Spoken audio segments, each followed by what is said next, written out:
नमस्कार, मैं senior consultant gynaecologist doctor Preeti Vijay, practising in Kolkata, heal care super speciality. आज हम बात करेंगे एजोस्पर्मिया यानी कि नील शुक्राणु।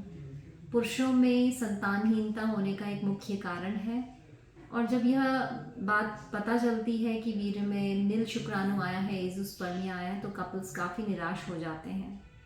पर सबसे पहले तो डबल टेस्टिंग करना बहुत ज़रूरी है एजोस्पर्मिया जानने के लिए। एक बार स्वेमेन एनालिसिस के टेस्ट में अगर नील शुक्राणु आया है तो उसको हमें रिपीट करके देखना चाहिए। अगर सेकंड टेस्ट के अंदर भी सेम रिजल्ट आता है तब हम उसे एजोस्पर्मिया कहते हैं।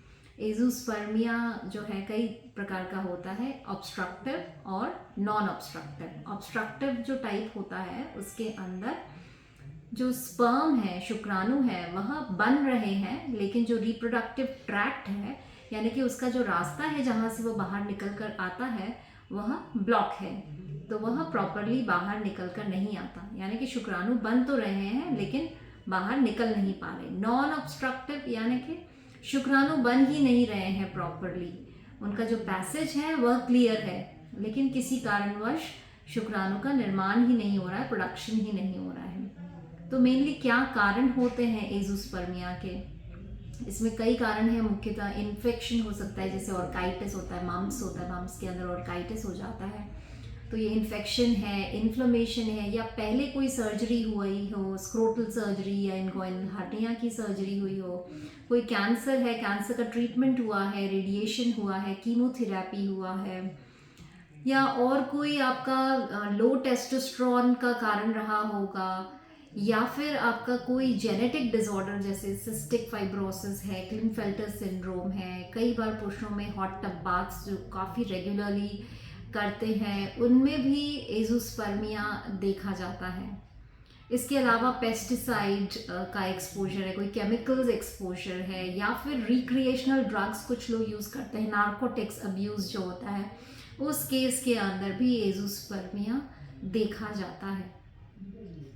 तो यह तो हुए बात कारणों की, ऑब्स्ट्रक्टिव और नॉन ऑब्स्ट्रक्टिव। यह कारण होते हैं एजोस्पर्मिया के। तो अब क्या एजोस्पर्मिया मेल्स में है तो क्या वह अपना बायोलॉजिकल बच्चा नहीं पा सकते हैं? पर ऐसा नहीं है। कई सारे प्रोसीजर्स अभी अवेलेबल हैं। आर्टिफिशियल रिप्रोडक्टिव थेरेपीज़ जो होती हैं, असिस्टेड रिप्रोडक्टिव टेक्निक्स जो होती हैं, उनके थ्रू जो एजोस्पर्मिया वाले कपल्स हैं उनको भी बायोलॉजिकल चाइल्ड हो सकता है।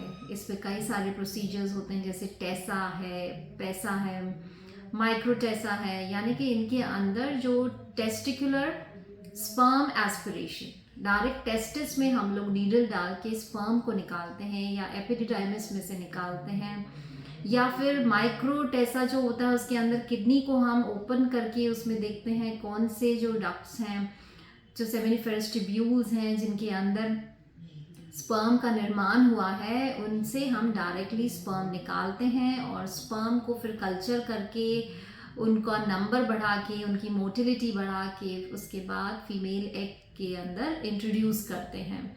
तो ये कई सारी टेक्निक्स हैं स्पर्म रिट्रीवल की। इनके थ्रू स्पर्म लेकर आर्टिफिशियल तरीके से हम लोग एम्ब्रियो बनाते हैं और उसके बाद में फीमेल के यूट्रस में इसको इम्प्लांट कर देते हैं। तो ऐसा नहीं है कि अगर एजोस्पर्मिया है तो आप अपना बायोलॉजिकल चाइल्ड नहीं ले सकते हैं। हालांकि इसका जो ट्रीटमेंट है और इसका जो रिज़ल्ट है वो डिपेंड करता है कि किस कारण से आपको, ऑब्स्ट्रक्टिव कारण है या नॉन ऑब्स्ट्रक्टिव कारण है आपका एजोस्पर्मिया का। कई बार होता है वैरिकोसील्स वगैरह होते हैं, तो उसके लिए हम बोलते हैं कि आप प्रॉपर सर्जरी करवाएं।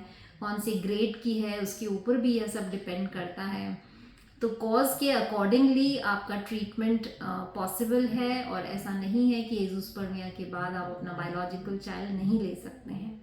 आशा करती हूँ एजोस्पर्मिया से रिलेटेड कई सारे आपके डाउट्स होंगे वह क्लियर हुए होंगे। फिर मिलेंगे नई मेडिकल इन्फॉर्मेशन के साथ। नमस्कार।